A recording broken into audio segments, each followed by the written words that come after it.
Welcome to it. This is another episode of the Free Ride Podcast. I've got an amazing guest in studio. Ozzy, my boy, what's going on? Hi man, how's it going? I'm so happy to see you, dog. It's been quite some time. I think the last time I saw you, I was where was I? It was during my ballad days. Oh yes. It was during my ballad days, so that should have been around 2017. Yeah.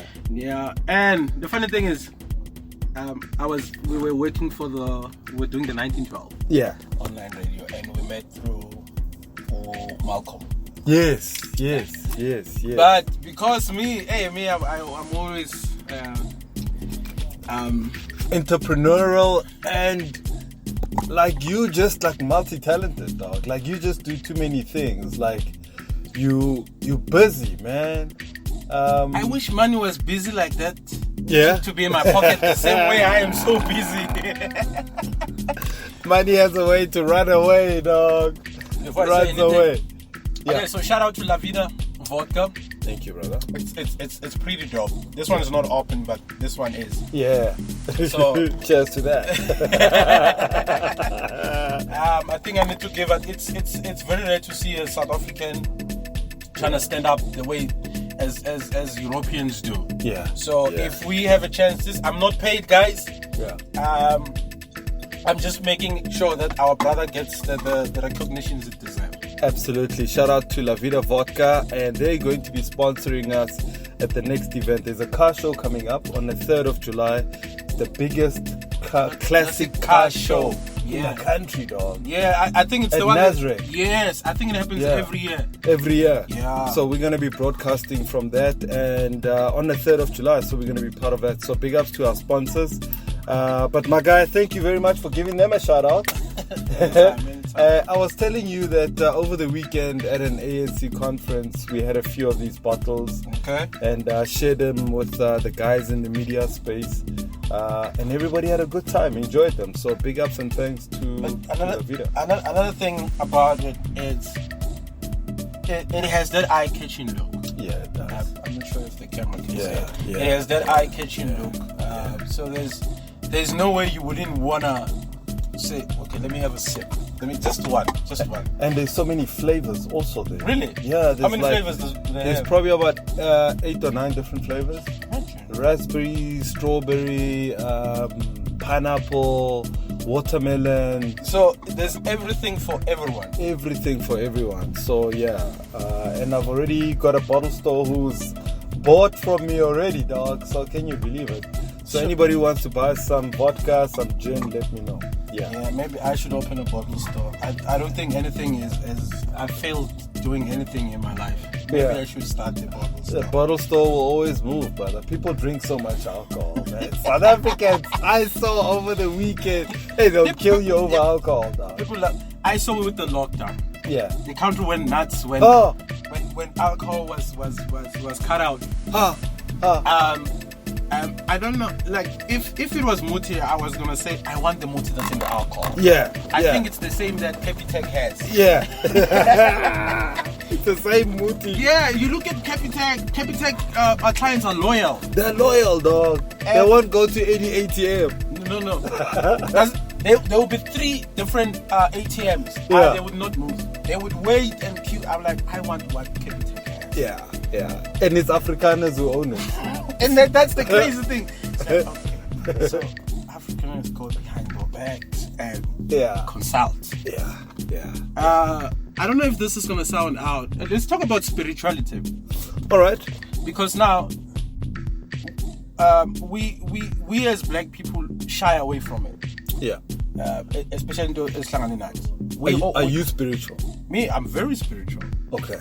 I'm very spiritual. What does it mean that you are spiritual? Does it mean that Tandaza Badlozi, like, are you like ancestors? Are you traditional? Are you Christian based? It's, I don't know the easiest way. To me, I believe in everything. Okay. Do you understand? Yeah. I just don't believe in the negative that oppose everything. Okay. I believe in Christianity. If in Christianity says we need to pray to God. Yeah. That's what it is. So you need to believe in God. So there is God. And from what I believe. Yeah. You understand? I have a deeper connection with me and him. Yeah. I don't need a middleman for that. You understand? So that's just me and my beliefs. And a middleman being a pastor, a church. Yeah. Because you see, the biggest scam there is, there's pastors that impose as, you understand, and that's what I fear when it comes to Christianity, because there's if you look at certain pastors, people wouldn't go to church if the pastor isn't right. So that says a lot. It's true. You know? It's true. So when it comes to Izinto of ancestry, I think all of us should be doing that.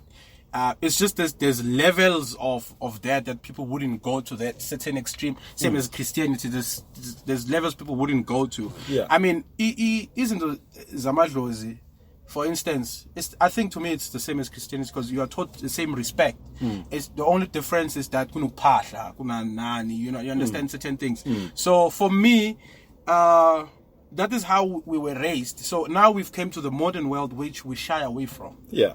Yeah. That's just my opinion. Where were you born and raised, brother? Okay. The funny thing is, I was born here in the West. In what's this hospital here? Yes, I was born in. No way! I promise. I was born there too, dog. Yeah. No wonder we get along. No wonder we get along. No way! So I was born in Leratong. Yeah, I was born there. I was raised in Meadowlands. What? No, I was raised in Meadowlands, and then Dobsonville. Yeah. And Tembisa. Ah. And so... Okay. So you were like a gypsy. You moved around, dog. Bro, Me too. I think that's why I never like one place. Yeah, for too long. Yeah, but I like one relationship though. Yeah, so okay, now, me too. So, born and raised, so I was here, but then when came school time, I did my primary in the north, in Limpopo, okay, which was a northern province at the time. Yeah. So I grew up there. I did my primary, I did my high school, and I came back this side. I started. I went to a college. I studied media. Yeah. But wait, hold on. When you moved from Kokasi to the north, was it difficult to adjust? No, it wasn't. When you're a child, I think when you're a child, there's something that the Bible says about a child. Okay. When you're a child, you don't have a problem with an environment. You have no fear, Yeah. You don't have... You have no color. Everything is the same to you. So for me, it was and you easy. adjust quickly. Yeah. Yeah. So it was just back and forth, but I was born here, but I grew up in the north. So I spent most of my childhood that side, which is like about... Is it 17? No, it can't be 17. It's 17. Yeah. Yeah, 17, 18 years that side. And then came this side. Limpopo? Yeah. Where in Limpopo? Malamila. Is it true what they say about Limpopo? It depends. Okay, one. Okay, there's two things that are true. One, Limpopo men are talented. Two, okay. People from the north are full of love. I'm not sure if you've noticed. Yeah, that. no. Even if you have, if women, yeah. if you were to sit down with a woman, they'll tell you. Yeah. That gent from Limbs is very kind, is giving, is loving. Yeah. It's just the shit. I've made good friends from Limpopo. Yeah. Because of just how genuine the gents have been. Yeah. And they like helping out. I'm not sure if you've noticed that. They genuinely go extra mile. I don't know. Oh, that's so true, man. Yeah. So we are built like that. Yeah. We are culturally based, and we're very humble. Is it because you grow up with a tree? Like they give you a tree and they say... Where are you going with this? Let's just get there. Where are you going? So you laugh because you were given a tree as a child? No, where are you going? Let's start there. Where are you going? Where are you going? Where are you going? Forget that. So Limpopo has so many myths, Joe. So according to women... Yeah. Because we don't check guys. We don't check guys. They say we're gifted. So I wouldn't know. Okay. You know? Yeah. But it's not like you look at other guys and say, yo, man, let's see how you looking down there. Yeah. Even in the bathroom, if you notice, everyone stands on the corner there. Yeah. So, so that's few things. Yeah. When it comes to the most important part, which is the witchcraft, where everyone else, I think everyone is expecting that. Yeah. It is true. But this is what people need to know. It's like there's no community without women. Okay. There's no community without the good. Yeah. There's no community without the bad. True. So I'm gonna say something that's very sensitive. I'm not sure if I should go ahead, brother. Limpopo is known for witchcraft. Okay? In my opinion, this didn't just start about the witchcraft. This started between the Zulus and the Tsongas, in my opinion. Okay. Those two have a serious beef. What? I'm not sure if you know about this. The Zulus, when they want to shame someone, they call you Shangan. So for me, I think that came also to belittle them. To say, oh, this. If you notice how people from the north are sidelined from a lot of things. No, it's true. Yeah. Do you understand? So I once said, I mean, it's a bad joke, but I heard it anyway. But 11 people have died and one Shangan person. Yeah. So like, just to crazy. Yeah, just to categorize that person alone. Yeah. It says a lot. It's tribalism. Exactly. So me personally, this is the thing I never said I will say publicly, but I'm not even sure I should say. No, say it, brother. Okay, so me, I think this whole beef could... Okay, so they say, okay, in my understanding, right? Yeah. Okay, it's just the same as the Bible. That's what we are told in the Bible. Yeah. That's what we are told about culture. Yeah. But when you grow up and you see things, you start to put 2 and 2 together like, nah, this is not just 4. This is 16. Yeah. Okay, so this is what I figured out. So, Zulus and the Tsongas used to stay together. Okay. Back in the days. Yeah. Hence the Soshangani ran from Zulu and left the child. Okay. But the way the beef is so big, in your opinion, what do you think caused the beef? Is it not about a woman? I think so. I think Soshangani slept with Shaka Zulu's wife. I promise you. It must be something like because that. the way it's so personal, yeah, I think it's deeper than that. It's deeper than just what we hear. Yeah. But that's the thing that's never been discussed. Yeah. Because this guy has... Why am I saying this? Some people are known for being gentle and loving. Yes. So, because Shaka was known for being warrior, yeah, he had to lead. Yeah. I promise you, your wife or your woman spends less time with you because you are forever busy. It's either 1912, it's the ANC, sorting it's out the podcast. Shit. Yeah. Yeah. I've got a friend. When he's home, he's not home. He's on the laptops. Yeah. Yeah. I can imagine the same for the for the king. Yeah. And there's just that guy's like, no. Yeah. Uba buhambile ungawari Don't ufuna amanzi. Yeah. I'll go to the river. You know, so one thing I've learned about women is you can give them all the money and throw all these things at them. Women loves affection. Yeah. Women, and attention. Yeah, they love attention. Yeah. So I'm thinking, that nigga probably gave some more than what he did. No, so he had to run for his life. Yeah. Remember, the history has been, I'm not saying this is actual, but this is what I'm thinking. Yeah. The way it's so personal, you get to a point like, gosh, what did we do to them? Yeah. You know, so you've also felt the discrimination? No, I still feel it, eh? What? I promise you, you go to a place where, let's say I'm in a taxi. Yeah. Right? Everyone else is speaking whatever language. And then you would see how people look at you. What? It still happens. Huh. I promise you, it still happens. But the difference is, okay, let's say we're working in the same company. Yeah. And I start to work. My skills is louder than everyone else. Oh. And that's where you get the respect. It's based on your work. Exactly. It speaks for you. Yes. I mean, look who's the biggest DJ in the country, DJ Maporis. Yeah. Do you think do you think he was accepted when he started, but he had to prove his gift? And his gift is bigger than most people that we thought.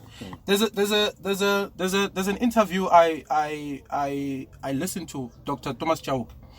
He says when he came here, when he came to record, the first time when he came here, there were just 2 of them. They were carrying guitars, and his wives, of course. Yeah. So when they were recorded, his wives. He has wife. He's an inspiration. Okay. So now, men cannot have it now. Yeah. So now this is what happened. They would record everyone else, and I think he was the last one. They're like, okay, they gave him a chance. The engineers that were recording him back in the days, I'm just not sure if it's the 70s or because the guy has old. been recording for almost 40 years. Yeah. So now when they stepped into the studio, when they were told, let's play, the guy played, and the engineers were Zulu people. They stood there and they looked at them. So the guys are like, did we make a mistake? Must we play again? They're like, no, this is perfect. What? They went and called other people. Why? Because they had something that it's unique. Exactly. So for you to fit in, you need to have that extraordinary. That's how we fit in.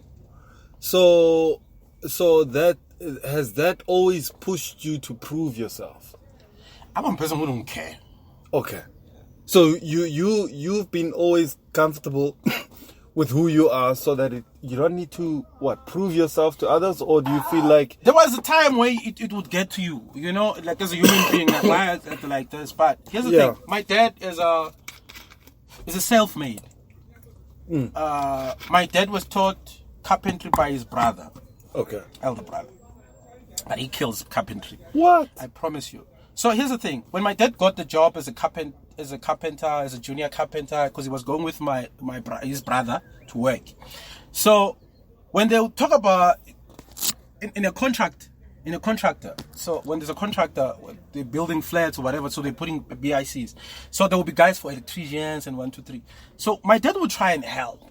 So when they're watching, so my dad would still with the eyes. Okay, that's that. So when they need an electrician, my dad would step in and help. When they need one. So my dad always had this thing, I would say, excuse me, a man needs to be creative enough, because I remember when he said this in 2001, he says, my son, you're going to go to school, study something. There won't be jobs. How are you going to live? He said that in 2001. What? He said that in 2001. And what grade was I doing? 9 or 8, something like that. When he said that, says, you see, in the future, you're going to look for a job and you won't find it.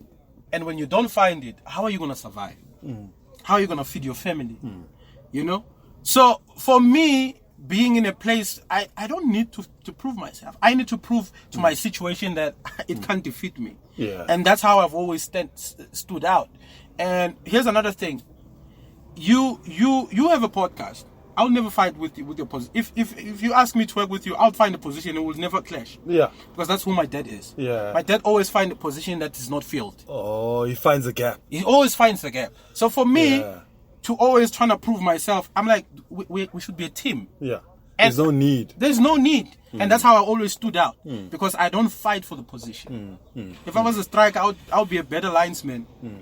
You'd be like... Yeah, if I was a footballer, I'll be a better linesman, because I'm like, okay, we need a linesman. Yeah. And that's how I always stood out. And that's how people always look at me. It's like, it's actually good, eh? Yeah. I like what your dad had to say, because I was actually giving this example to some of the young people. I always like to help them. And I'd say to them, if you look back 100 years ago, a man needed to have a skill of some sort for him to make a living. Yes. And at the time, money was not what it was. So you needed to exchange something for something. Yes. So that you have food on your table. If you were a hunter, you hunt. If you were a brick maker, you were a brick maker. If you are wood, you work with wood. You make cupboards. You make kitchen units. If you make gates, that's what you do. If you make roofs, that's what you do. And over years, man always had to have a skill of some sort for him to survive. If you don't find anything that you can do with your hands, with your mind, how are you going to survive? And here's another thing to add to that. Look at everyone who's big was always someone else's shadow. Yeah. So true. So true. Look at Benzema. He was a shadow of Ronaldo for almost 9 years, dog. And his moments have come. Exactly. And sometimes it's...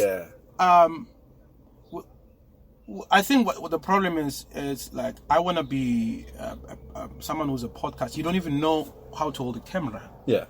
So sometimes you need to follow the camera crew to see how things are done. Thank you, sir.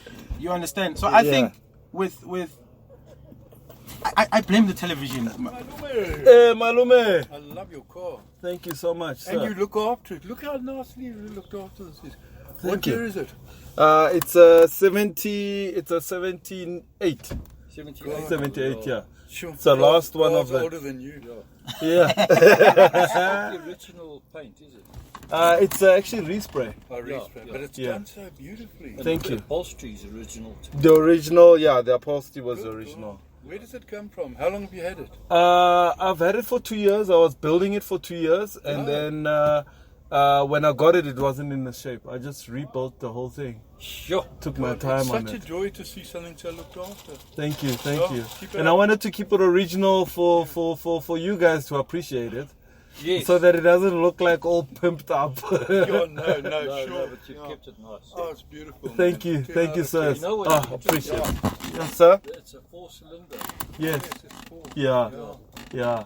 No, it drives beautifully as well. I don't want to drive anything after this one. No, absolutely. I You know love what's it. interesting? I've got the 236. Oh, So 6-cylinder in the Same same shape. shape. yes, But this has got the same power as that. yes, Yeah, that's that's right. true. Amazing how they do. Yeah. It's amazing. This was their best models they have ever made. Yeah, no, totally. Yeah, they made them for 10 years. Actually, a little bit longer than 10 years. Yeah. So Oh, well. it's brilliant. Keep it up, Thank you, guys. sirs. All right, thank you. All right. It's nice when people admire your work. Yeah, man. Well, we just come from an ad break.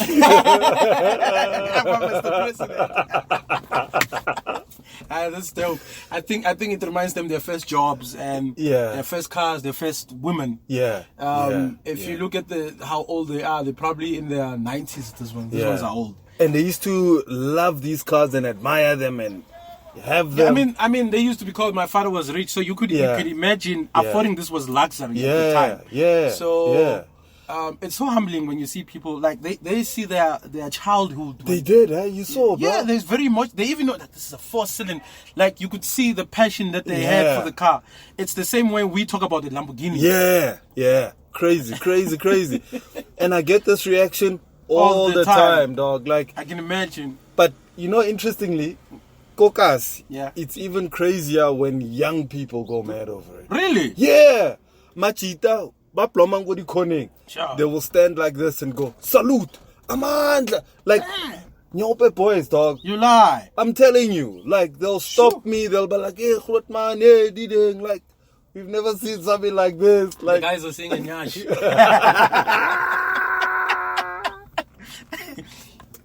my brother. So, being a shadow of someone, It's true, yeah. it teaches you to be. It gives you a lot of maturity. Yeah. That's one. It tells you.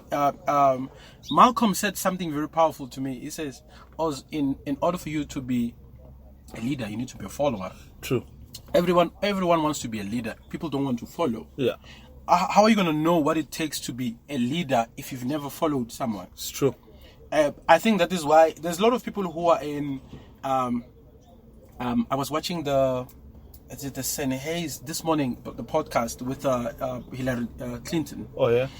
He said, the guy that was interviewing her, he says he was put in a position, and she ended the position. The difference between the two is because he is popular, they gave him the position. But the other one was less popular, she ended the position. So what happened is they outplayed him.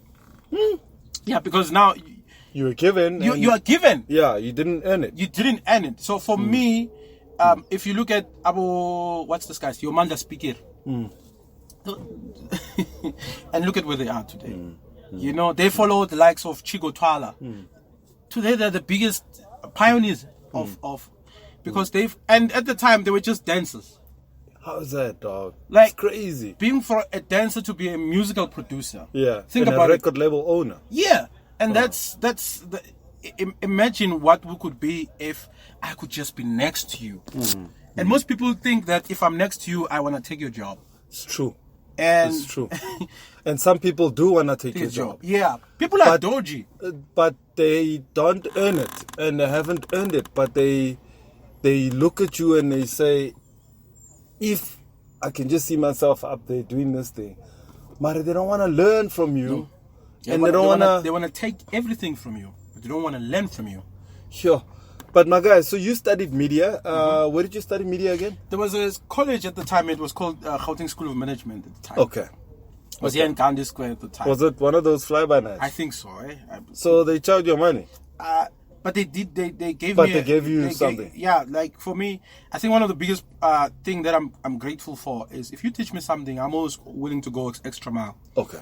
I mean, I've worked with you. You've seen when you say something, and I would go that far. No, you do, dog. You do. So for me, it wasn't about the school. It was about the knowledge I was getting from the school.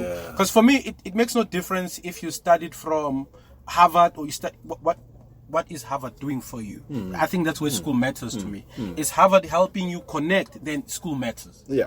And the one thing that I always tell people about the youngsters about the school is that if I was to go back to school, I wouldn't go back to study. I found a secret about white people. They say when they send their kids to school, it's not just about the education. It's like I wanna go. What's your daughter's name? Sancha. Yeah. Go and know Masihos. Yeah. That's all you got to. Because after school, when every one of you is independent, it's easy to link up and build something bigger. But so true. Because now when people are out from school are still looking for a job, how do you look for a job? In my opinion, you had the last year to look for a job before you finish the school. Here's the thing. If you go to school on your last year, you start interning in companies. He says, no, look, I don't want you to pay me. You know? People mustn't want to get an internship after finishing the school.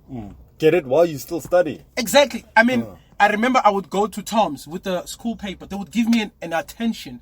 Shout out to Tom's in Bramfontein. They would give me attention and say, okay, what do they want? And they would help me with open arms. So at the time, because I was young, I never looked for a job. In fact, I've never looked for a job. Yeah. You just always connected. You build and everything just flows. I mean, how I end up at 1912 was through Malcolm. It's true. It's true. You understand? Yeah, so yeah. if young people could use the school as a place to link, to network, they mustn't wait for what's this? They mustn't wait to finish the school. But do you find that, like, for instance, you know, and you're right, what you're saying is that white people send their skill kids to meet the right varsities, surnames. to meet the right surnames. Rona, we send our kids to just go get an education. Yeah, and take pride that we took our kids to school. And then from there, they have not built networks with those powerful young white people whose parents own the economies. But they were there chilling, kokoning, doing whatever, getting through the years, whereas white people were all mingling. Yeah, check this out. If there's a gay group, there'll be that side as gay people. Yeah. If there's straight people, there'll be that side of straight, and then there'll be that one that is close to that gay, right? So let's leave that. If there's beautiful girls, there's a group of beautiful girls. Yeah. So use that for business. If there's smart people, you want to be close to the smart people. Yeah. Yeah. You understand? Yeah. Don't just look. Me, I'm not scared. I've got a friend of mine who doesn't answer my call. That's how busy he is. Yeah. I can call this guy for the next 6 months and I still won't get him. If we were to go to him now, he's got a grey hair, like you're getting there. Yeah, getting this guy, he does IT. He's super busy. This guy, he's super busy. Why? I'm close to him because there's a knowledge that he has I don't have. Yeah. I don't care how many times he rejects my call. Yeah. Yeah. That one call he takes, it's all that I'm looking for. Yeah. And when you get it, you maximize it. Bro, that guy, whenever I'm with him, I feel like a millionaire. What? I promise you. And when I'm stuck in certain things, he was just gonna call me. It's like I send him an SMS. I'm like, dude, I know you're not gonna answer my call, but this is a situation I have. 1, 2, 3, 1, 2, 3. He will come up maybe after 3 weeks. He's like, oh, sorry, bro. I meant to call you. I didn't call you. What's going on? And then he would give me a way out. Whether it's business, whether it's personal, whether it's family, and it always works out. You understand? Because I'm closer to someone who has the knowledge. I never give up on something that I want. So now the problem is all our time, you know. I can't be chasing someone, but you don't have what that person has. And the reason, here's the thing. Excuse me. I was with this guy. He says, Ozzy, come to my office. Let's meet So we met at I think Cresta. So his office is here in Northgate. Yeah. That guy, the moment I jumped in, hey Bafo, how was it? How are you? And we start talking. Before we even finish, a call came through. And he's like, his name is Moses, like, Mozilla, please hold. He puts this one on hold. Takes the second call. And then while he's on the second call, he puts the second person on hold for the third person. I promise you, from Cresta to Northgate, I never spoke. Ah. So you can imagine how busy that person is. So if we do the networking right, whenever there's something, Muzi would tell me, Ozzy, there's something here. Do you know anyone? Imagine if someone is close to me. Because I know someone who has an opportunities to give away. And that guy, he's all about kasi economy. He likes empowering people from the hood. He said, oh man, man. If he's got a degree in jail, I'll help. That's Muzi. But my point that I want to make about networking is, this is a network I made on my own. Yeah. You understand? That you build. Yes. Yeah. So now I know who to call now. You know who to call when you need the sound. You didn't even go to school for that. So if we can work on the network. I think, somebody said your network is your net worth. Yes. So, and the challenge about it is that most people don't understand that simple. You're equated to money. Yeah. So you're thinking, if they say net worth, they're saying money is in. Can't you don't realize that it's more than just money? It's let's just use assets. Yeah. This car is worth a lot of money, but you're saying you're broke. Yeah. Yeah. But if we say, okay, let's sell our assets, you stand out, and I'll still remain broke. Yeah. Yeah. So when you have friends like that, Yeah. you actually possess the same thing as having money. Yeah. You just don't realize it. Yeah. I mean, every time I want to do something, I know I can literally call everyone to come through for me. Yeah. And I can have a party. I can have someone bring the sound. I can have DJs. I can have artists performing. I can have even VIP. Like, that's how much I know people. That's the net worth we're talking about. Yes. A network. Yeah. And here's the thing: I can never sleep hungry. Yeah. Yeah. I can never sleep hungry. It just takes one call to, hey, Brazil, Ekshubit. Yeah. And you'll be like, no, don't worry, I'll sort you out. Yeah. Yeah. That's the value of a network. Exactly. So put that into business. Yeah. So is it because school maybe doesn't teach us the right stuff? I wouldn't. Or we can't blame school. Look, a school is programmed to work in a certain way. Yeah. But life has its own way. Okay. So those are two different things. Yeah. You are taught that in order for you... Okay, here's a driving school. I don't even have a driver's license, but I drive. Yeah. You didn't just say that on air, did you? Okay, cool. Yeah. It's the vodka. Yeah. So here's the thing. I remember La Vida vodka. Yeah. When they took the MX license, he says, no, they can take my license. Yeah. I'll still drive the car. Yeah, once. So here's the thing. When you go into driving school, before you are given the driver's license, they always make sure that you check the lights, you check the tires. Don't they always do that?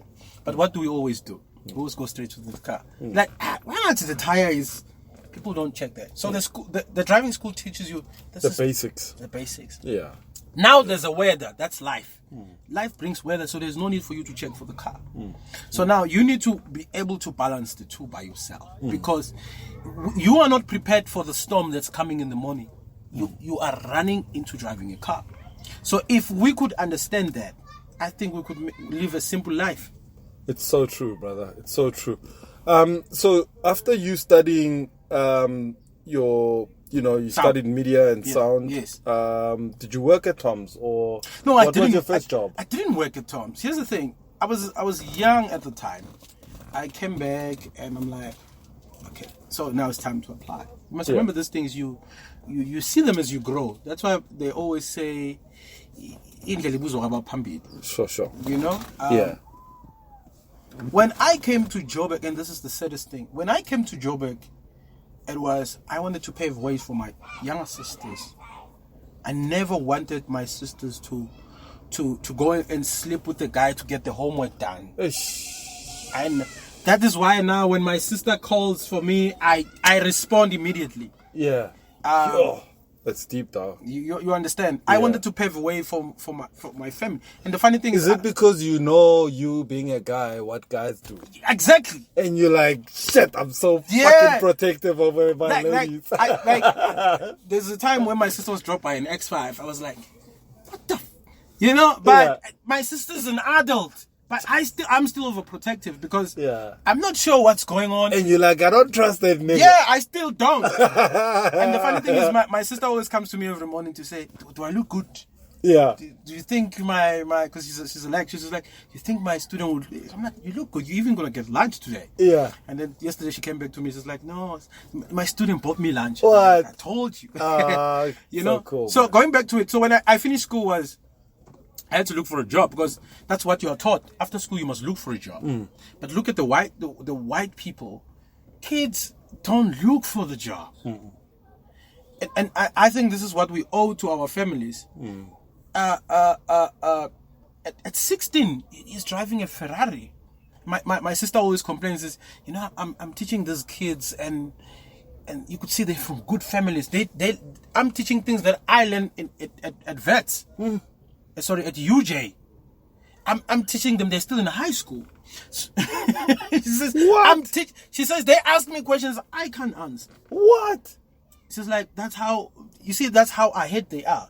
So when you have a company, and I think, in my opinion, kids can chase their dreams, but for me, I don't think that's necessary. We need to build a company. You are the man of the house. Build a company. I want my wife to work for me.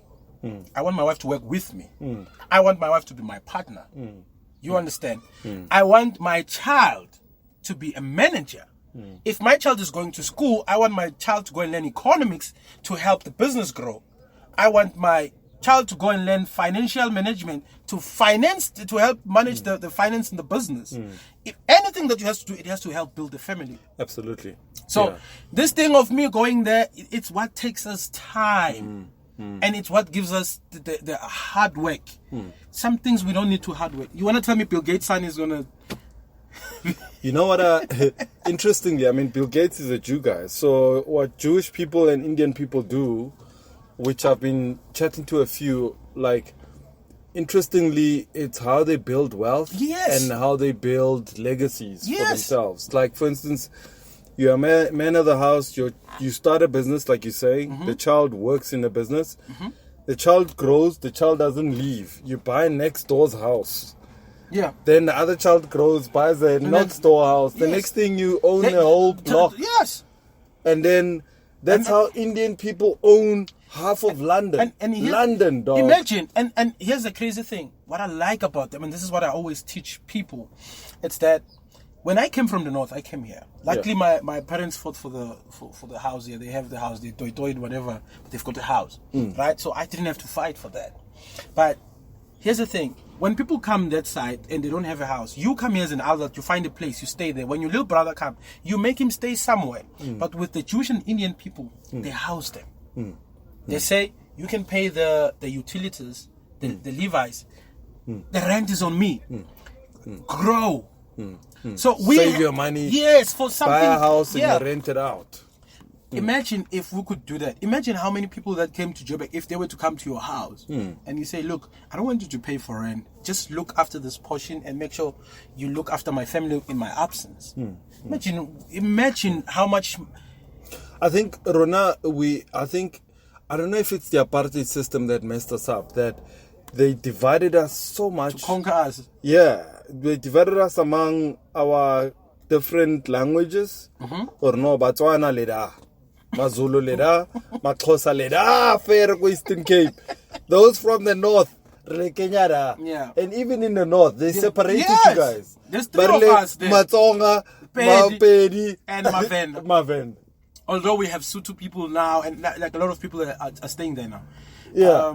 But you guys were separated in terms of...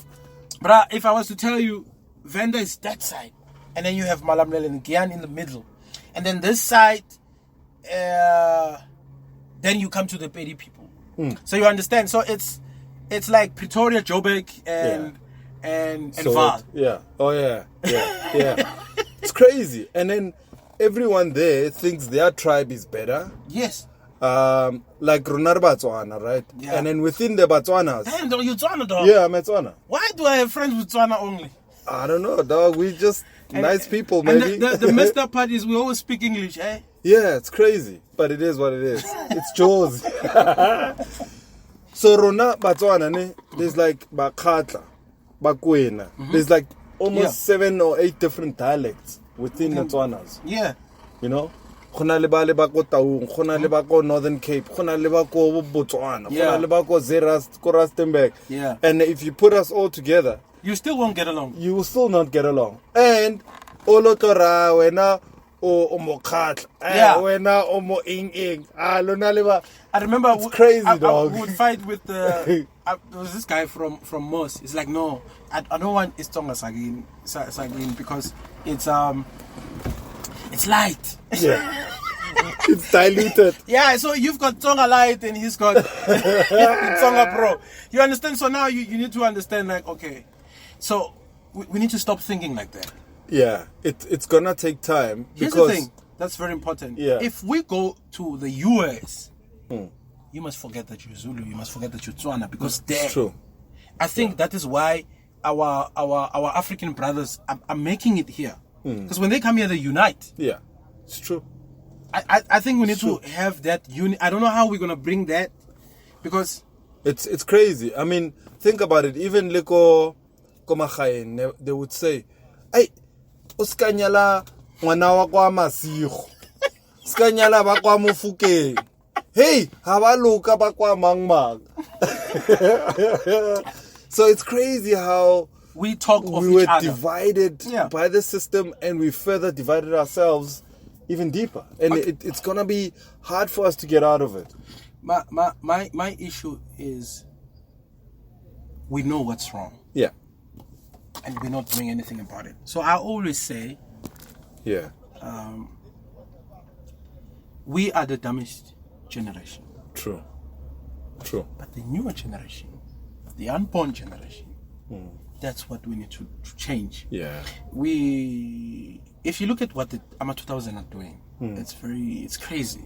It's I don't know if it's biblical or unbiblical. I don't know. It's unseen. It's never. I think they shock all of us. It's uncut. Yeah. It's got everything is raw with them. And we thought we were crazy. Yeah. But imagine what we could do. Look, there's something I like about the Muslim. Muslim is my favorite religion. Okay. For this reason, there's a way that they groom their children until a certain age. They say you don't watch TV, you don't do this, you don't until this age. Yeah. Because they know at this age it's crucial for you to just become anything that is it's dangerous. Imagine if we could raise the new one like that.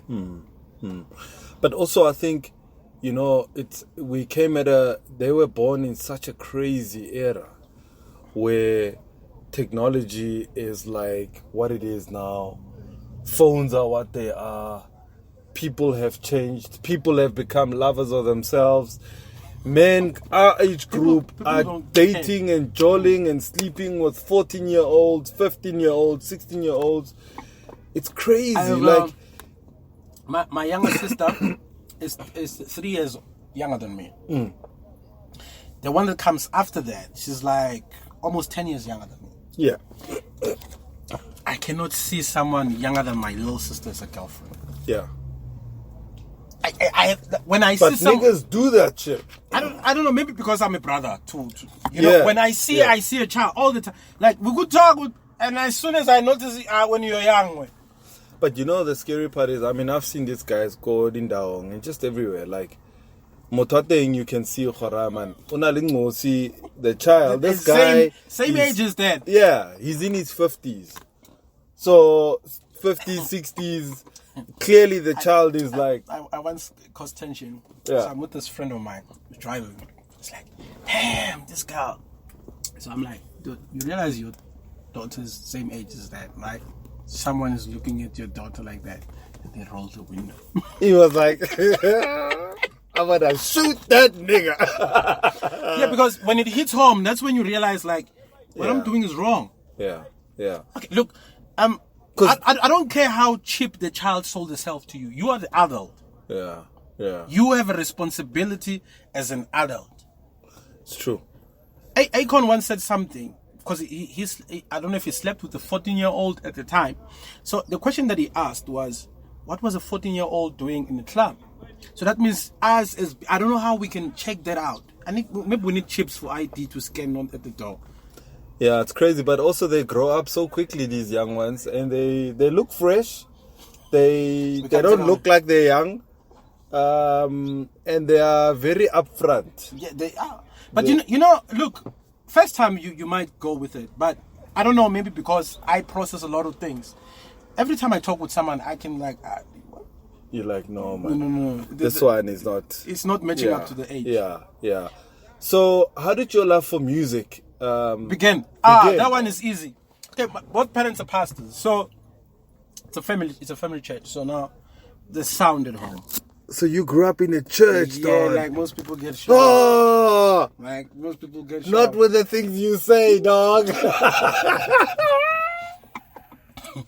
Look, me, I'm not the black sheep of the family. I'm the black sheep shepherd. You walk the black sheep. Yeah, I walk You shepherd them. Yeah, I'm like, no, you don't do that. No, you don't do it. But here's the thing. Here's the crazy thing about growing up in that family. Yeah. You know what we call the weird. So you get curious of what's outside. You know? And I know I said this about the Muslim thingy, but when you're boxed, you always want to know what's on the outside. Yeah. And honestly, there's so much more in the world that we could use. I realized that people, I love people. Yeah. I don't care if this guy is homeless. If I'm waiting for a bike, I'm gonna conversate with him. Yeah, I'm that person. So just to come back to how the music started, it was at home. This is funny. In 1998, there was a conference. So I'm at home, and I'm hearing there's a sound that's playing that I'm not used to. So as I'm walking, there's a guy playing drums. So they connected the sound, but there's drums now, live drum. 1998. I stood there. I watched this guy play. By the time I could play keys, anyway, I saw this guy play. So keys, I was taught because I was the son of a pastor. I had to be taught that. Yeah. My dad played keys. I played better than everyone at home. Yeah. You mean keyboard? Yeah. Yeah. What? I played better than everyone. So my brother was a beast. You can't play. My brother was the shims or the black coffee of the keys. Because when he plays in church and you go and play, people wouldn't dance. They would just, okay.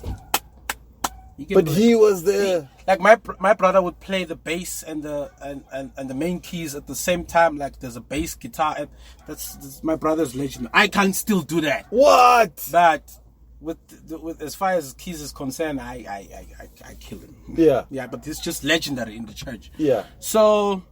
He still plays? He's a pastor now. Okay. So yeah, the guy for the drums for me, 98. I never forget that year. So now the drums are here. So now I grow. I used to go with this other brother from church who actually taught me how to play. Because it's nice. I mean, you can imagine back then in Makaya, there isn't much keys happening, you know. So being a child and you could play. And I started getting attention from a young age. Yeah. Being liked by women, I started getting it from a young age because you play keys. They're like, woo! Yeah! Elton John, Batu, Stevie Wonder. You know? So when I came to Joburg, yeah. So I stopped playing because the guy who taught me died, and at home there was no longer anyone who was playing, so the sound was this side because the church is this side. The one at home, it didn't have the sound. It was in the regional ones, which was I was far from, so I didn't really care. So I did my metric. I came here, so I didn't play for like. So the guy who taught me passed on in 2001, so I didn't play for like 5 years, I think. So when I came to Joburg, this is what I did. So I came here, they're playing. So I play, and my brother showed me other things. I play. You could see people don't dance to me, but even though I play like my brother, they want my brother. It's like having the same set, but they want Shimza. Yeah. It was that. Like it's not the same. Yeah, it's not the same. You cooked, but the essence, something is missing there from the aroma that you have. Yeah. So, okay, so now I come here. So, sorry, I'm skipping something. In 2003, my brother asked me, so what do you want to study?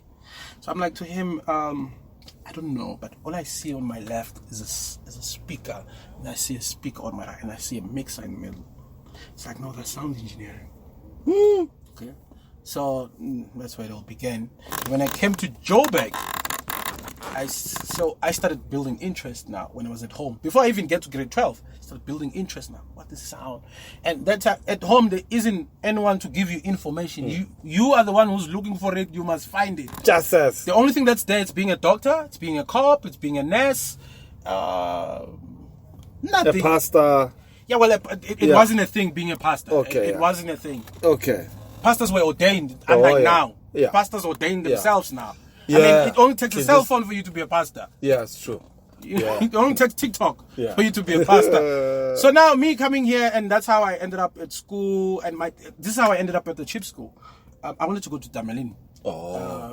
So my dad says, I don't have the money for you to go to Damelin. It's expensive, because he was taking the second born, which is a brother. He was going to school, and the one that I come after is my elder brother as well. He was also in varsity, so he was taking 3 of us. He says, no, I can't take 3 of you, and Damelin is costly if you know the fees for Damelin. It's like, no, I can't do that. Can't you find something? So I had to look for something where what I want to study and he can afford. Okay. That's where, it's not like he couldn't take me to Damelin. He had to drop out everyone for me to go there. Yeah. So I started doing that. But as far as producing, this is how I realized. So I used to be a rapper back then. Yeah. I used to be, What? Yeah, at the time. No way, dog.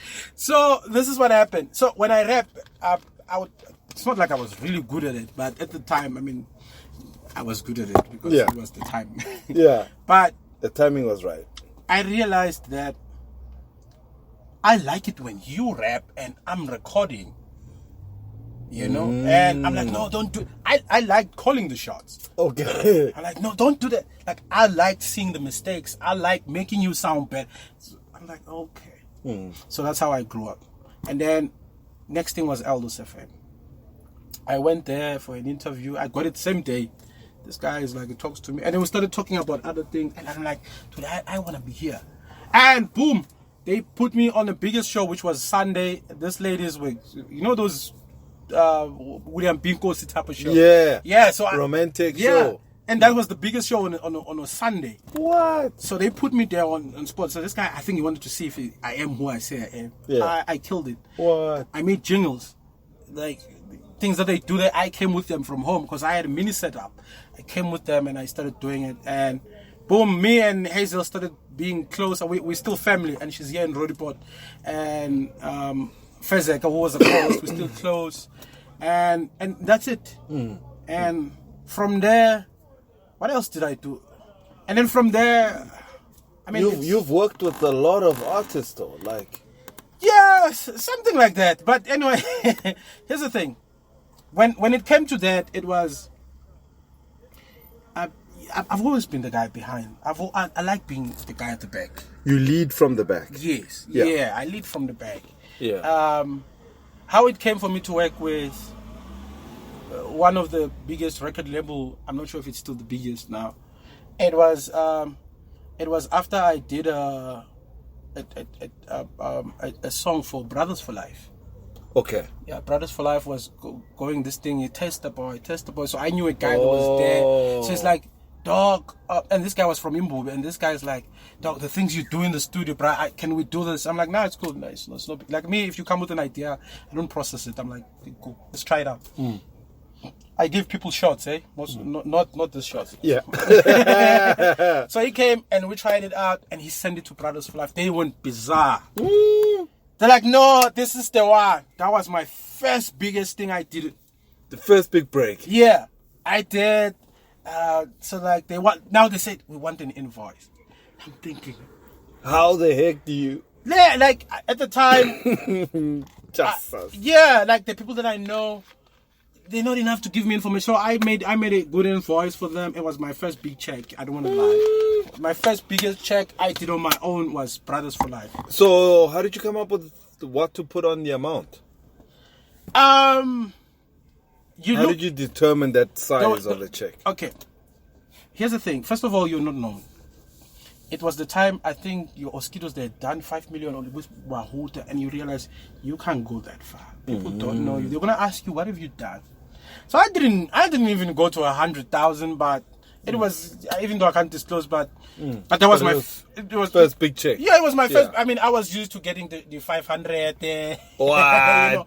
you know, when you make a song for 500, 1.5, and that's the biggest amount, because when you collect the monthly, it's good money. Yeah. But that one was the first big check I had, and this was 2014 or 15, somewhere there. Or 15. Chassis. So it only took you 7 years or so to get something that big. Get something that big. Yeah, because when I left Eldos, because here's the thing with me, I'm all about growth. You know, when I'm in a place and I feel like I've outgrown the place, it's a problem.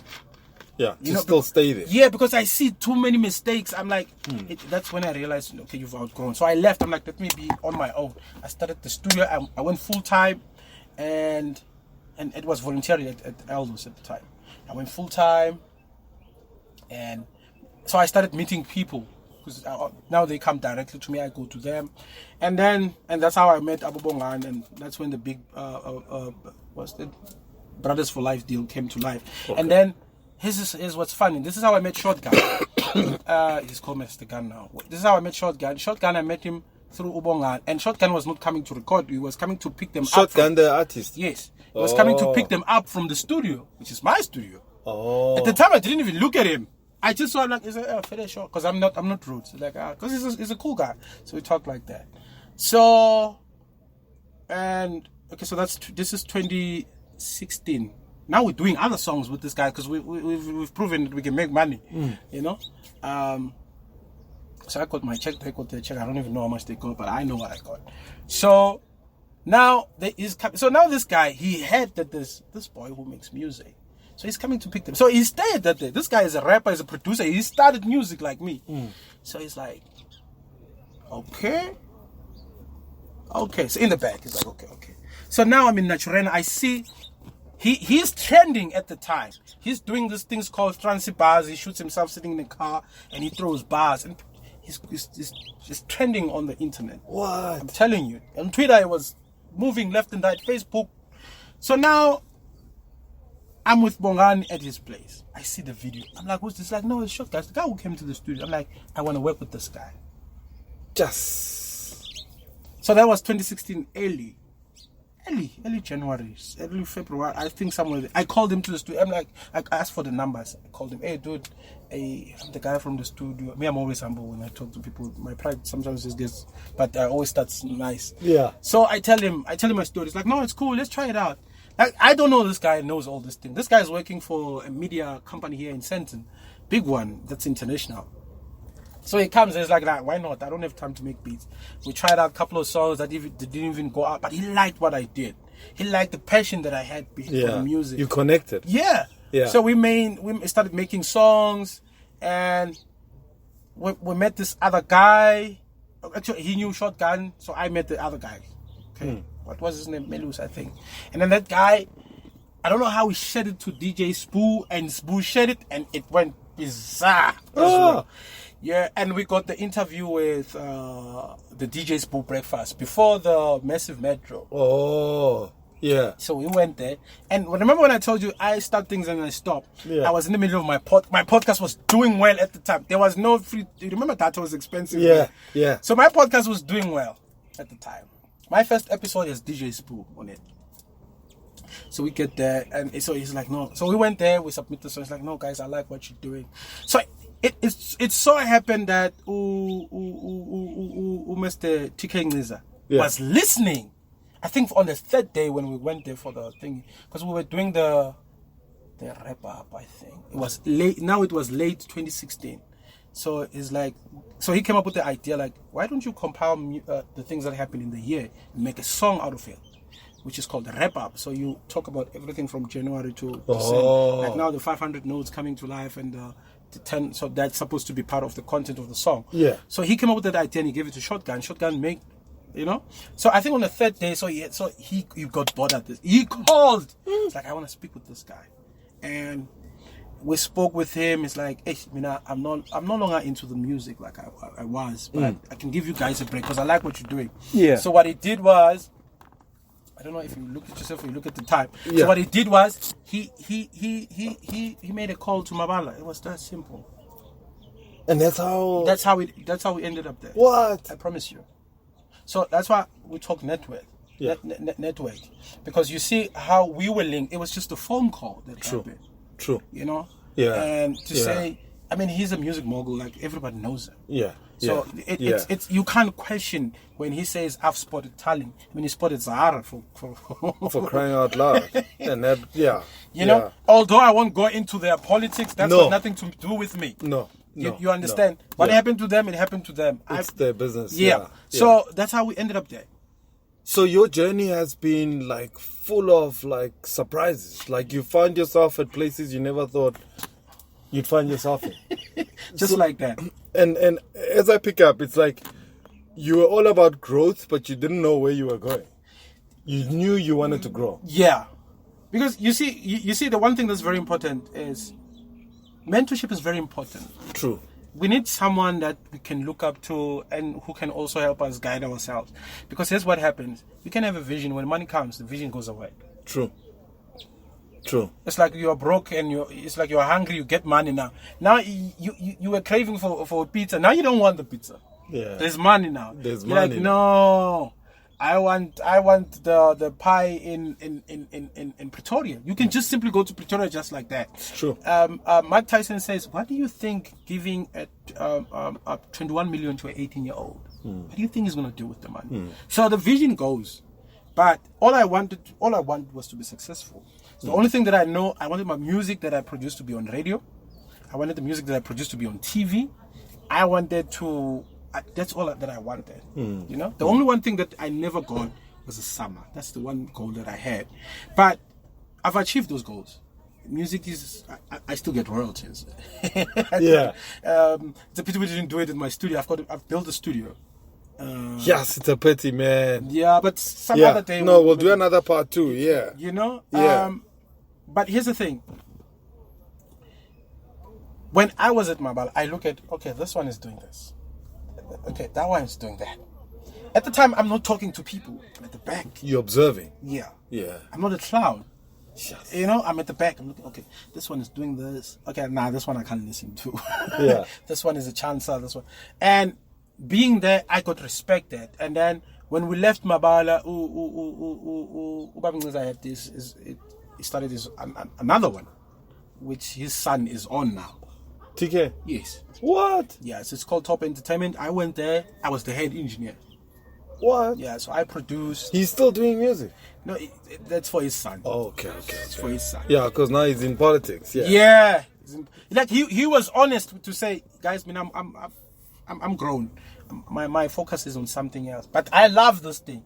I'm just gonna give you an opportunity and connect. And I'll forever be grateful for that. I mean, when I walk in the room, he would call me by my name.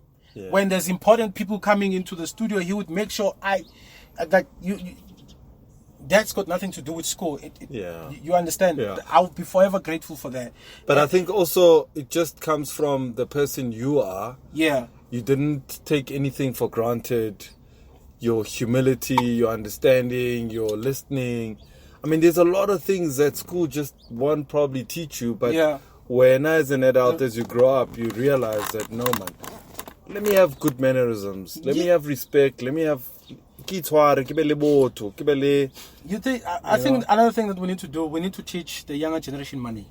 Yeah. Responsibilities with money. Yeah. How to react when they get money. Yeah. Because now, like, okay, I've been getting girlfriends without the car. Yeah. It's one of the reasons I don't want the car. Yeah. You understand? Yeah. You don't want to be that guy when you start earning 10,000, you have a polo there, now you want to experience with girls. Yeah. We need to teach that discipline. Yeah. Because when we are exposed to that, we start doing funny things. And it's true. I mean, I've seen all the niggas who never had cars. Yeah. Give them a car. Their first year. But like, if to go Northwest, go Pitori, go Bloemfontein. Hey, Yeah, it's chicks. Because now, this is what I've learned as a child. Okay? I watched the people that came before me get women. Yeah. I'm always been smart. Yeah. And I've asked myself, how are they getting women? At the time, there wasn't cars in Makai. I'm not sure about people who grew up here. Yeah. And you know. Yeah. So in Makai, what's nice about it? Most families are poor, so there's no better. Everybody's the same. Yeah, there's just maybe that one family, but majority of us were the same. But this is what I've learned. They say make money, women will come. Yeah. But this is what I've learned. You just need to have that skill. If you're good at football, you're gonna get women. Yeah. Yeah. Women likes the guy that's in front, that is doing something that everybody wants. True. That's what women want. Yeah. Yeah. Well, there is those ones that want. I don't know how, Yeah. but I've learned that. And coming from a family where you are a pastor's son, and you are in front, women are going to want you because people think you are the perfect one. You are the one who's going to change their life. So I've always had that. Yeah. So for me to use other things to get like.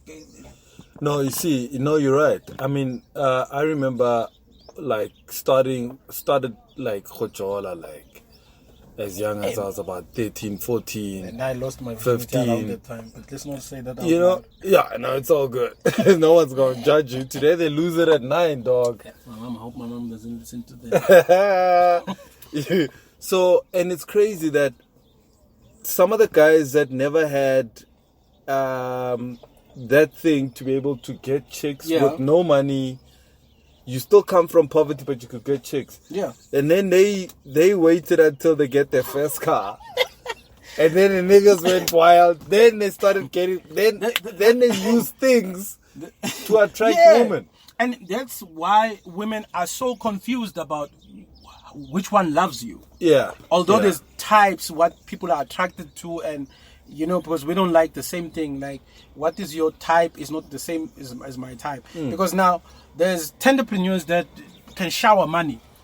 And my girl is seeing your girl. So I think. So my girl wouldn't mind dating you while she's dating me because she knows the benefits that comes with you. And they know the sex isn't good. Yeah. Yeah. They don't care. Yeah. Nigga got the guap. Yeah. Yeah. So they're like, I'll get the sex somewhere else. Yeah. So now that confused what love is. Yeah. Someone's interpretation of love is money. Yeah. And we can't blame them because that's what they know. Yeah. But so for me, knowing that, it was a gold. Yeah. Because now I know, Shotgun will tell you, would go to event. I'll be the guy sitting there drinking more fire. Because I remember more fire, who once gave us 48 more fire. And I drank 6. I never slept. I don't know why I did that to myself. Jesus. I never slept. So now I'll be sitting there. My friend will be, because he's the one on TV. People know him. They're getting pictures. So me, I'm not that. Yeah. Yeah. And people will tell you I talk too much, but when there's people, I'm reserved. Yeah. You know, so I'll be sitting there. I would get chicks sitting there. Chicks would come, and I'll talk to them. You understand? So now I understand my place. Yeah. Yeah. It's true. You don't go there and say, "Look at me, see me. Yeah, I am." Yeah. You just stick to your lane, and that attracts them to you. Exactly. So women are always looking for that one person who stands out for them. Yes. Yeah. You could be standing out because you are clowning. Yeah. You could be standing up because you're the one paying more at the VIP. Yeah. You could stand up because you're a bodyguard. Yeah. The way you just stand there, they're just like, look at the guy with the muscles. That's it. And there would be another guy standing there, but they wouldn't see him because it's not standing out. So for me, it was all about being bold, and that's why I've been able to do. And the funny thing is, most of the money that I made, okay, well, now it's a different story, but most of the money I make, even now, it's not even coming from music. It's other things that I do. So where do you see yourself in the next as we wrap up our conversation? Because you and I can to Friday, bro. I'm just trying to make it to Friday, dog. Honestly, I love connecting people. Okay. So marketing is for me, linking people, make sure this works for this person and this works for this person. That's you. That's me. Like, I've been doing that. Another thing that I've been doing is, it's just these days I don't find time. We struggle to find the time today. Yeah. Yeah. We had to make a plan. Yeah. Yeah. The thing is, I knew if I go back to the South, it would be another stress. Yeah. When I find someone who's maybe is a good singer, or rapper, I'm just not sure if I will still have time. I would take them to the studio, record them. I'm like, okay, I'm giving you a foundation. Your next step is on you. You know. So I'm always been about that. If I check your attitude is not right, I'll just record and keep quiet. If your attitude is right, I just call the other guy. Hey, please help this guy. Then you're like, because you've seen so much talent that you know people when they give you good energies and not. The only problem I have with people is the attitude. Yeah. People's attitude is it worries me. Yeah. Because now here's the thing. If I refer someone to online to 1912, you are seeing a mini me. Yeah. I'm expecting that they're gonna be like you. Yeah. Because you know where you're sending them. Yes. Or the commitment must be like me if they can't work like me. Yeah. Yeah. So I have a problem referring someone when I know your attitude. Yeah. Yeah. You know? I'm the same, yeah. So that's it. I don't know. What else do you want? No. I think I like what you're saying because often people they'll say, no, I want to see myself. So when you're like, you know what, it's really about building people, connecting people, like, you know, so I like that. And I think you've done a fantastic job, man. And I really appreciate who you are and what you do, man. And I love your sense of humor on social media. Facebook. I'm like, this nigga, like, no, he didn't just say that. I think for me, social media is my happy place. Okay. Yeah. There's a time when I'm with my girl and she's like, Facebook. Yeah. When I'm stressed, she'll be like, why am I getting Facebook? You know? So, it's your outlet. Yeah, because that's the place where I'm free to say anything. And here's the thing, because I'm going back to podcasting.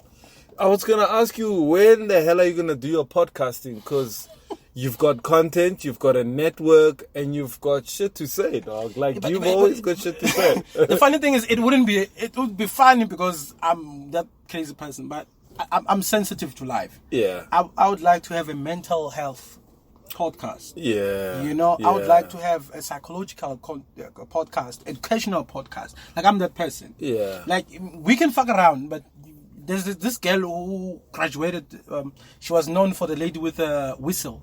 Oh, yes, yeah. Like the whistle girl. So everyone was like, all this time you were studying. Like, I'm that person. Yeah. You know, we can fuck around, but what do you do when you get home? It's so true. So that's what I want to do. I'm going back to podcast. Maybe you'll give me the ropes. I've been out for a while. Bad nigga. Yeah, so that's my thing now. I love educating people. I like that. Even though it's through jokes most of the time, but I like educating people. Yeah. Because sometimes people learn differently. And I mean, I think also with this podcast, the whole main of it is for people like you to share your story and your lessons. It teaches somebody something. Your journey can inspire someone. Mm-hmm. And this is what this show, this podcast is about. Yeah. Because I thought about the purpose of it. And I was like, no, man. There's too many young people that I know. Many of them want me to continue to mentor them. I don't have the time. Yeah. So if I shoot this thing, that's and I bring people like you. That's the time. Dog, they've got an hour to learn. And see, no, man, this life thing is not easy. This homie here struggled for like 10 years. Sure. Before he started seeing something come out of the seed that he planted. Here's the thing. Let me say this in closing. Yeah. So since we're speaking about young people. When I worked, I remember my biggest money came in 2019. Yeah. I've been going back and forth. I wasn't getting what I want. I'm like, I'm not being paid what I want. I'm not getting what I want. I remember when Mr. TK is like, he calls me. I'm at church this time, in front of the church. I'm standing there. He calls me and he's like, so I see a missed call. I don't answer because there. So now, shotgun calls me. So now the church was out. It was in the evening. It was in the border to Swaziland. He calls me. It's like, dude, I'm not happy with our arrangements. I need you to come see me. It's like, please send me your banking details. He sent me, boom. Yo, I never cried. I never cried so hard. I promise you. So what I'm trying to say is, if you look at 2008 to 2019, that's how many years? Yeah, it's at least 10, 11 years though. Yeah. Of just like grinding and focus. And I got that money, but this is other things we're going to talk off the podcast, but it took me that long. It might take you shorter, but what I'm trying to teach is I never gave up my passion and what I wanted to achieve because I wasn't getting the money. You see, people confuse money and goals. Your goal could be money, but what is your goal? So I never stopped. Like I'm telling you, I wanted my music on radio. Your passion was burning all the time. Yeah. Whether money is there or not. And one of the biggest achievements I've seen that people might not see as an achievement, there's a song we did called Shambul. It's a guy who works in the house. He's attracted to the boss's wife. So he's wearing the work suits, the overalls. Yeah. Which music video do you know that does that? With a maid. So Casper Nyovest did the... If you go and look at the video, the concept is one. Okay. You know? So what, he's wearing a maid's outfit? No, he's the butler. Or is he wearing the butler's outfit? He's wearing the overalls. Okay. So he's a gardener. So on Shotgun's song, he goes after the boss's wife, but on Casper's song, he's going after the maid. It's just a twist of a story, but the concept is the same. Okay. You know, to me, I didn't feel offended with that. I felt like, so people are watching what we do. Yeah. You know, I look at it like that because no one invents an idea. So an idea always comes from someone. Yeah. And although he got so many views, but at the end of the day, to me, it wasn't about the views. It was about someone is watching what you're doing. And you don't know if that person could be your investor or it could be your business partner or your competitor. So true. You know, so people must not stop what they want to achieve.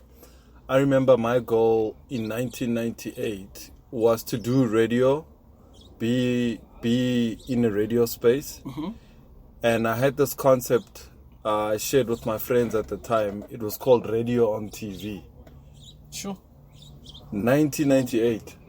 I had this vision of, because I loved radio so much and I knew that people did not know who presenters were. There was no social media. There was no... And presenters don't look good, but...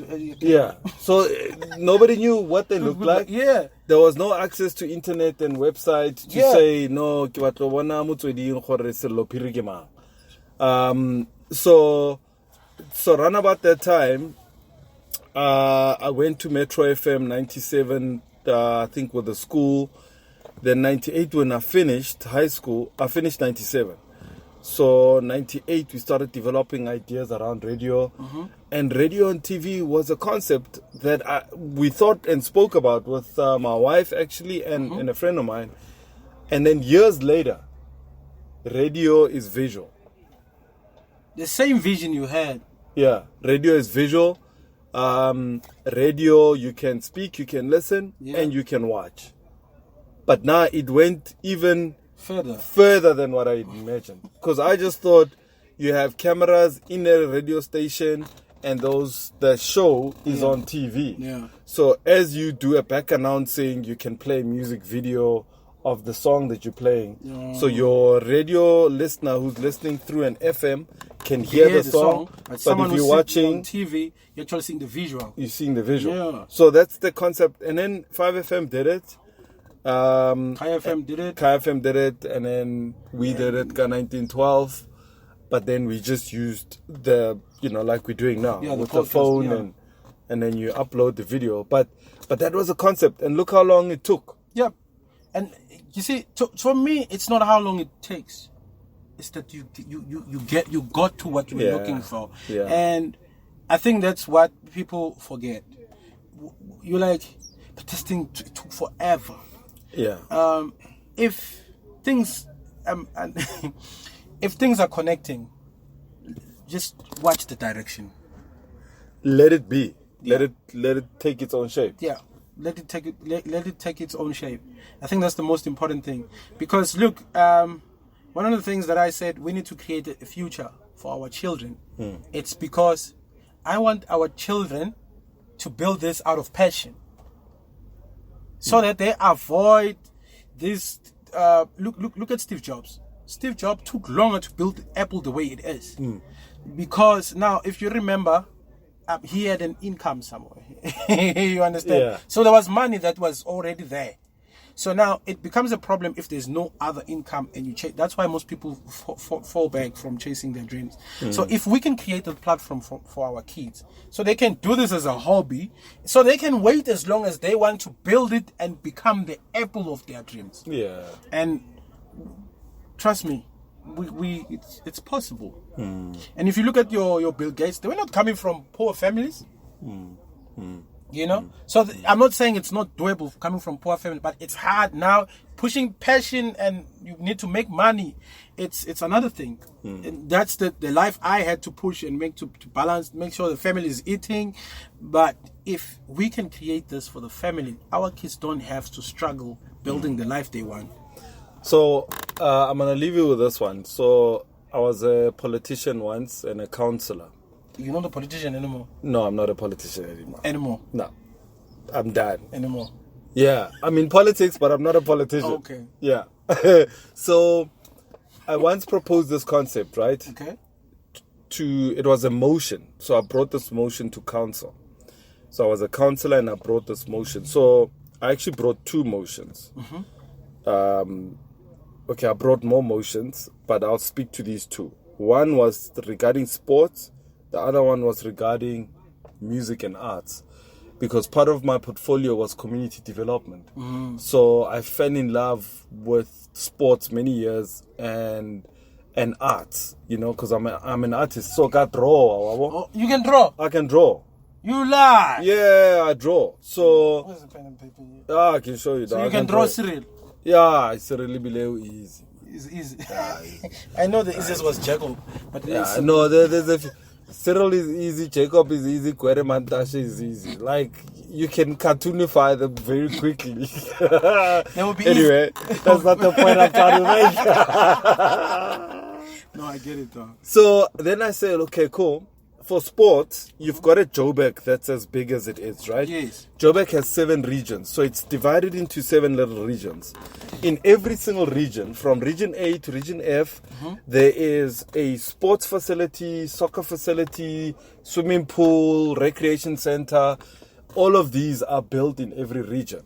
However, they are built, but they don't have programs. Oh. So then what I proposed was to say, let's have a Joburg Sports Academy. So you have a sports academy that is supported by all these 7 regions. Yes. In every region, I get it, there's facilities there. There must be kids, they must be trained, guided, coached. And then you pick the best out of this one, you bring them into one pool. And that pool, the main Joburg Sports Academy, was going to be based at Ellis Park. Because Ellis Park is the biggest sporting precinct in our country. Oh. Yeah.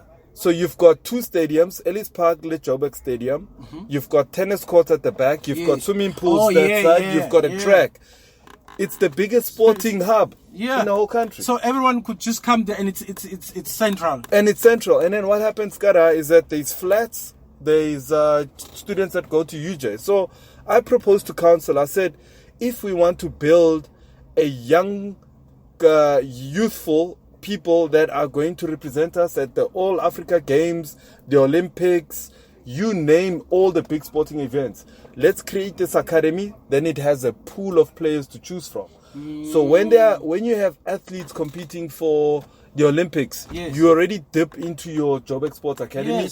You're like, we have 100 students. They are from region F in the south, or they are in region A in the north. And then you say, okay, Ivory Park is represented, and Tonatako Lonely, or wherever they are represented. And then you always have a funnel of young people coming from in the region and coming in.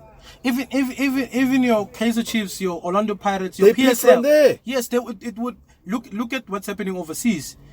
They get scholarship from that. So imagine if you're passing your grade 12 and you get scholarship.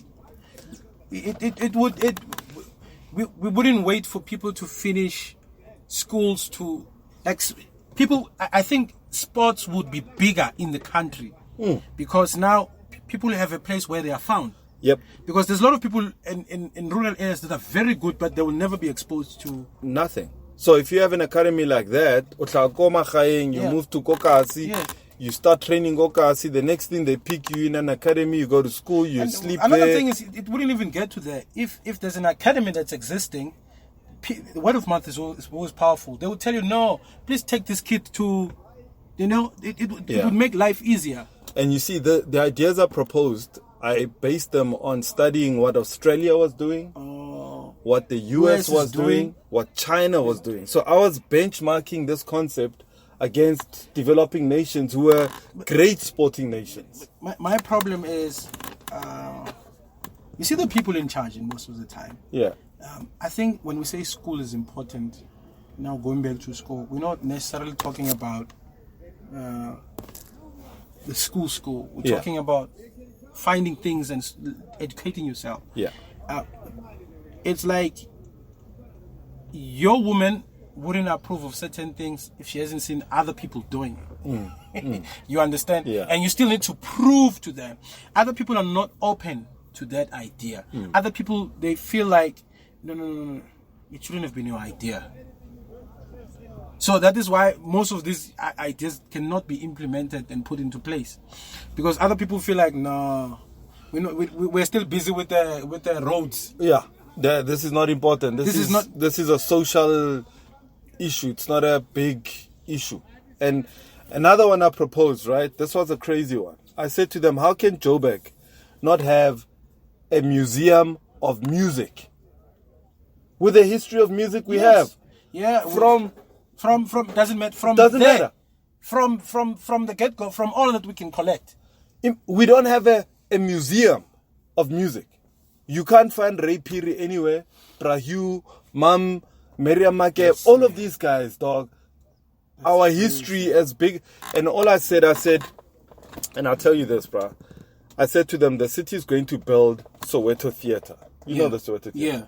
I said, why create another theatre? We've got Joburg Theatre, we've got Rodipot Theatre, and we've got Market Theatre, and other theatres that are not fully functioning. Yes. Because people don't go to the theatre. Yes. Black people don't go to the theatre. And I said to them, no, man. And there's a lot of people who say, when's one theatre? They don't know.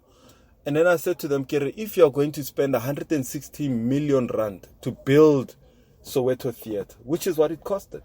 In fact, it costed a little bit more than that. So this could be around 200 million. Yeah. Soweto Theatre. And I said, Soweto Theatre, let it be a developmental institution. So you take your dancers from Kokasi, your DJs, your video makers. You take all these people who are in the music, and then you say, let it be a training and development place, and develop Soweto Theatre into a music museum. Let me ask you this question. How much would you need to do that? So you need a venue that is central. So if, like, for the music, No. Let me tell you, if I can get, I would do it in town. There's a hotel in town that is fucked up now. Yeah. Coco Small, that famous hotel. Small and small. It's around there. Go small. There's a hotel, cara. Yeah. Either there or at the Carlton Center, so that it's central for everybody. To do it anywhere else, it won't. So I think we can do it for about 2-3 million, depending on whether we buy the building, not lease it. The reason I'm asking you that question is, as much as you're saying in details, because now this was your vision when you were in politics. Yeah. So the question is, should that money land in your arms, you should know what it's for. So when I ask you in the exact amount of money, I wanted you to call that money for yourself. Okay, I'm challenged now. I didn't see that coming. this is what I always say when I motivate people. Yo, my man, we've gone like so long, but the conversations are so good, man. They're so good. I hope you don't mind, yo. Here's the thing. 2-hour show. I say preachers, pastors, sangomas, motivational speakers, they are filling stations. There's a pastor who can pray for you to get a job. There's a pastor who can pray for you to get a child. There's a priest for you who can pray for you to have discipline. I don't know if that's prayed for. Yeah. All I'm saying is, if you are traveling from here to Pretoria, you need filling station. So you might have needed a job to get you to move from here to point B. Now that you have a job, now you don't need a job because you already have a job. Yeah. Now you need something else. Yeah. You understand? Your needs change. Your goals change. Exactly. Yeah. So people are placed in our lives like that. So I don't know. Maybe what I'm trying to tell you is you need to understand the power of God for placing people next to you. So true. So that when you get the money, you know what it's for. Yeah. So God would not give you something that's not relevant. You just need to sit down and think. Sometimes you get money out of the blue. You just need to remember the prayer that you had. There's something that you needed. Sometimes you can get to town, someone is hungry, and you just have an extra food that you didn't finish, and you give them. So God made sure that whenever you are full from where you are coming from, because there's a man at the bus stop that's gonna need that. It's so true, dog. So you understand? So true. That's so deep, man. So please look at it like that. Yeah. So now I'm saying to you, how much money do you need? You need 2-3 million. If God gives you that 2-3 million, you just need to know it's not for you, it's not for your family. God knows I have many needs. Yes, you have many needs. But if money like that comes to you, it's not for you. It's being used through you. And I think at some point, if the money that was meant for other people that came through you, you must notice that you can't tell what you did with it, because it was not part of the plan that you used it for. Yeah, so true. So true. So if people in power were using the money what it's used for, people wouldn't be starving. Like, it's so crazy, dog, because like I like, you've known me for a while, dog, and like my passion to help young people and save young people and grow young people, that's my biggest passion. How I do it, I use where God has gifted me. I use my gifts to be able to use them to empower young people. And I always told politicians this. I've said, you know what, I can solve issues of poverty and inequality. I can solve them. Yes. But they don't believe that I can, because they think and I'm like, because they think poverty is not solvable. They think poverty is not solvable. They think it's just not possible. So, and I said, go and get it. Here in Joburg, there's only 6 million people. Come on. 6 million people. And then maybe 2 million young people, maybe 3 million young people. You know how much you can do? Got a budget of 76 billion rand, which is a budget seat. And you have 3 million young people. Can you not solve issues of poverty with that much money? Even 6 million rand for 6 million people can do the same. It can solve their problem, dog. A lot of that. I mean, I think, you see, people that are in power, in most of it doesn't matter. Most of the people who are in power. That's why I'm saying we need to teach people money. I think we need to teach people money. Yes, there's people that they have money and they think they understand money, but they become greedy and selfish. Yes, and corrupt. I think it needs to start from there. We need to learn discipline. I think, you know what, let's have a money conversation next time, in a way that we structure it nicely. Like, here's what I envision, like having you talking from your background. Can have a financial planner. We also talk about, because you are right, the subject of money is a big problem. I don't want to lie, my girl does this for me. What? She's smart. So this is what happens. Is this nigga just admitting like that? Look, you know what works. What? Yeah, I know what works. I know my place. Yeah. Women are smart. Women are smart. If you can position yourself and know yourself right, women are all over the place. I'm sure we can agree to that. Yeah. But if you give them the platform to be a woman, they will change your life. That's true. Women have one talent to multiply. If they come to your life, they multiply things. Yeah. You must notice in your room, you had a bed now, there's duvets, there's My man, you are so right, dog. When I met my woman, dog, I was like a bachelor of note. Yeah. With a and two-bedroom. It's not like you didn't have money. Yeah. I mean, with a 2-bedroom, I didn't wanna like, I remember like it was just a guy's place. Yeah. And that's all it was. So my curtains weren't right. And you thought it was cool. My duvets didn't even match my pillows. So here's the thing. So when women come, they multiply. It's so true, dog. So here's the thing. Women can come in two ways of multiplication. Yeah. You can multiply problems in your life. True. You can multiply solutions in your life. Yeah. So it depends the type of woman you have. Yeah. Not just that you're attracted, the one that you already have now. The one you choose. Yep. So how my finances are sorted, I like, here's the thing. My woman has my card. I'm not scared of that. Anything that she spends, it's She does it for the fam, Yeah. for use, not necessarily to pimp herself up and just do whatever she no, wants. because that is already covered. Okay. I do that. Yeah, yeah. And there's nothing wrong with it. I'm the one who suggests the hairstyles. So, Why yeah. don't you try this? Yeah. I see Banyana, hey, gotta go fishing in. Yeah. It's a vibe. Yeah. Boy. Like the one thing I always say, I want my wife to be a slave queen. Yeah, yeah. And you got to be the one who fits, Yeah, who does it. Yes. I want to be the one Yeah. that takes out the money and say, Yeah. look the best that you can. Yeah. Because you buy looks these days. There's people who are beautiful, natural. Yeah. But there's certain things that you need to get. Your hair, you're Brazilian. You are fortunate your woman is... A woman does that. Hey, that's like one less problem, dog. Just the hair issue alone. The one I saw thing, with you know, my the one thing I wife hate. and my 2 daughters. I was like, Ferrari Yeah. like me. Dog. It was a problem.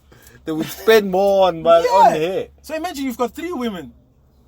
Yeah, but already they are. But yeah, I love my family, man. I'm happy. I'm I'm talking in terms of spending for their needs. Yeah. No, it doesn't stop. It doesn't stop. But you got to be the man who spends. Exactly. So here's the thing. Here's the thing. Look at Umseleko, ne? I like Umseleko. Although we don't know what's behind, I like what they're showing us. Yeah. Which is what people show us in the media. We're about to hit 100 minutes, dog. Okay, I think let's wrap it up. You and I will continue our conversation outside. Okay, let me say this in closing. Yeah. The guy is it 4 or 5 wives? He wanted a 5th one, apparently. Okay, so he's got 4 wives. Yeah. And we need to understand how polygamy works. This guy has money. So he gets them the same groceries. So he takes them, go fill up the trolley, and he pays. Right? So he supplies what this one needs, and he supplies that one needs. That's why that one needs. I'm not talking for cheaters, but if you're going to make every woman happy, you need to make sure you're meeting their needs. Yeah. Of course, it's not going to be 100, but majority of the things. So you give them a platform to be a woman. Look, I want you to be but you just need to know you're not the only one. And this is what you're going to get. This is what you're going to get. This is what you're going to get. This is what I can offer. And I think one of the reasons relationships don't work out is that we are not honest. We are not clear with our intentions. Yes. Like me, I don't know if this is right, but me, I think I can go the Mselek way. I think I can. I hope you're not just saying this on air, brother, because now she's going to be watching. Nigga, I'm not the one explaining nothing. No, this is the part that is off air. But here's the thing. All right. Men, I think men, as we lose positions as men in relationships, in my opinion. Yeah, yeah. But just so we're clear, Yeah. a relationship is a topic for another day. No, definitely. My brother, I think you've been absolutely awesome. This is the longest I've ever shot an episode. I'm still thinking about the editing part. I'm still thinking a 2-hour show to edit. I think next time when we do, we need to do it a live one. Yeah, yeah. No, We just let's need do to it. stream Yeah. it. I think that's the only way that's going You to know what we can do? Also, Malcolm, he can bring cameras. And then we can put bigger cameras in here. Yeah. Then we can make we can set up outside. Yeah. then we can even organize like an artist or two. Yeah. There's a break in terms of a performance. Yeah. All right, let's do it by you, brother. No, I have no problem. Okay. Cheers, man. You've been an amazing guest, brother. Thank you so much Thank you for having me. Yeah, I loved every minute of our conversation. You were absolutely amazing. It was good to hear your side of the story, your journey. Yep. And thanks for opening up, dog. Like, not everybody wants to open up about their lives, and you were just open to share, and thank you very much for doing that. It's going to empower somebody, and that's the intention, to empower young people. I watched this show called... Okay, we'll talk about this some other time. All right. Peace out, dog.